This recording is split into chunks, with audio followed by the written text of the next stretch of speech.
কিসব বলছেন ডাক্তারবাবু? যেখানে প্রতিদিন শহরে গিয়ে লাইনে দাঁড়িয়ে ভোর 3টা থেকে লাইনে দাঁড়িয়ে নাম লিখাতে হয় ডাক্তারবাবুর কাছে একবার রোগী দেখানোর জন্য, সেখানে গিয়ে বলছেন কিনা আমাদের মতো গরিব মানুষগুলোর জন্য নাকি ওনার চেম্বার সবসময় খোলা থাকে। পরে নিশ্চয়ই দেখা যাবে ভুলিয়ে নার্সিংহোমে নিয়ে গিয়ে চিকিৎসার নামে গলা কাটা নতুন একটা ভর্তি হবে না। আমারও তো তাই মনে হচ্ছে ভাই। তবে ডাক্তার যখন এটাও একবার বুঝে শুনে না হয়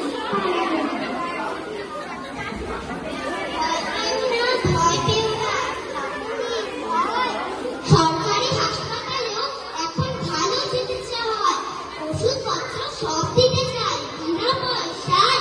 আধুনিক উন্নত স্বাস্থ্য পরিষেবায় আমাদের পরিচয়।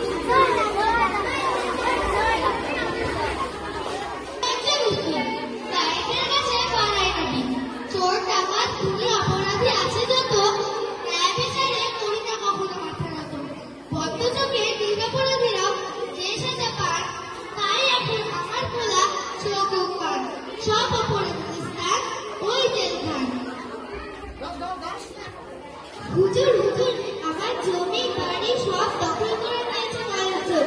নিজের জমিতে নিজেই ফসল লাগাতে পারছি না।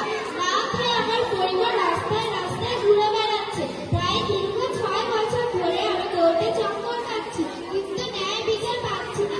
আমার নামে আজ সব জমির রেকর্ড থাকলেও আমি আজ সর্বহারা। আমাকে দ্রুত বিচার দিন। হুজুর, আমি একজন যুবক। আমি পরীক্ষায় যথাযথ উত্তর দেওয়ার পরেও আমি 8 বছর ধরে কোনো চাকরি পাইনি। কোর্টে এই মামলা আটকে রয়েছে।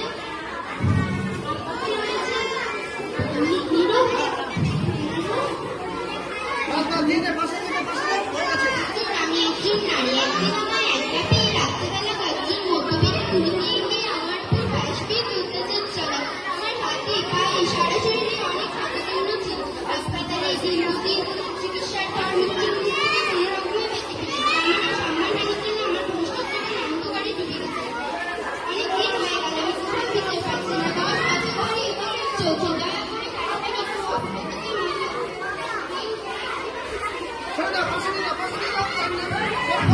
কিছু গুন্ডা মাস্টাররা আমার ছেলেকে মেরে দেয়, তার সরকারি সুযোগ করে নিয়ে গেছে।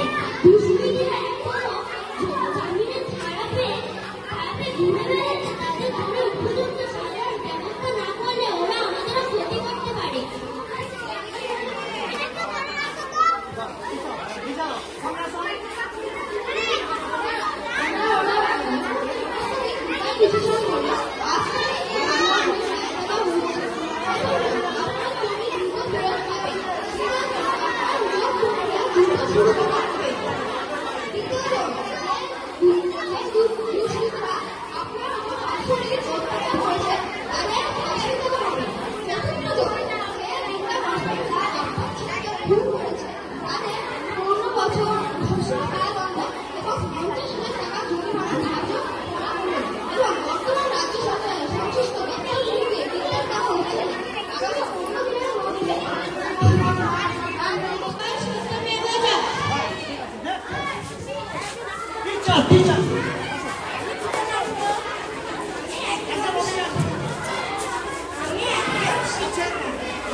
মানুষ তৈরি করবে।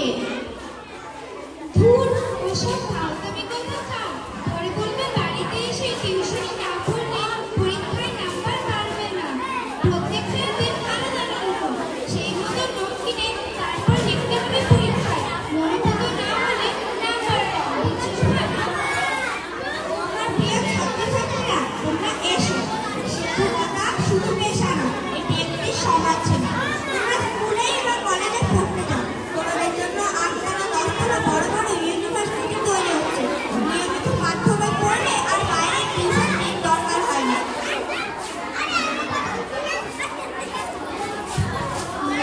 আপনি আমাদের চোখ খুলে দিলেন। আমরা বড় হয়ে ভারতের জন্যই কাজ করব এবং লোকের দেখেই থাকবো। কোনোদিনও বিদেশে বড় চাকরির লোভে পালিয়ে যাব না।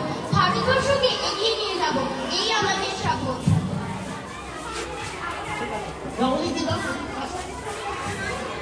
সাংবাদিক সাংবাদিক আমি একজন দায়িত্বশীল সাংবাদিক। মিডিয়ায় সত্য সব দেখাই ছুঁচ্ছি, কালো মুখোশ মুখে ঘুরে বেড়াই না আমি। গণতন্ত্রের চতুর্থ স্তম্ভের মূল্য আমি জানি। বিক্রি করি নাই স্বচ্ছ নিরপেক্ষতাই আমার। দাদারা শুনুন, সবাই তো আর একরকম নয়, শুধু সমালোচকদের নয়, আপনারও বাইক ছিল আমি দেব।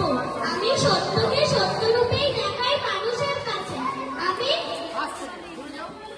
আমি রাজনৈতিক দল অথবা ব্যক্তি প্রভাবিত করতে পারি না। নমস্কার।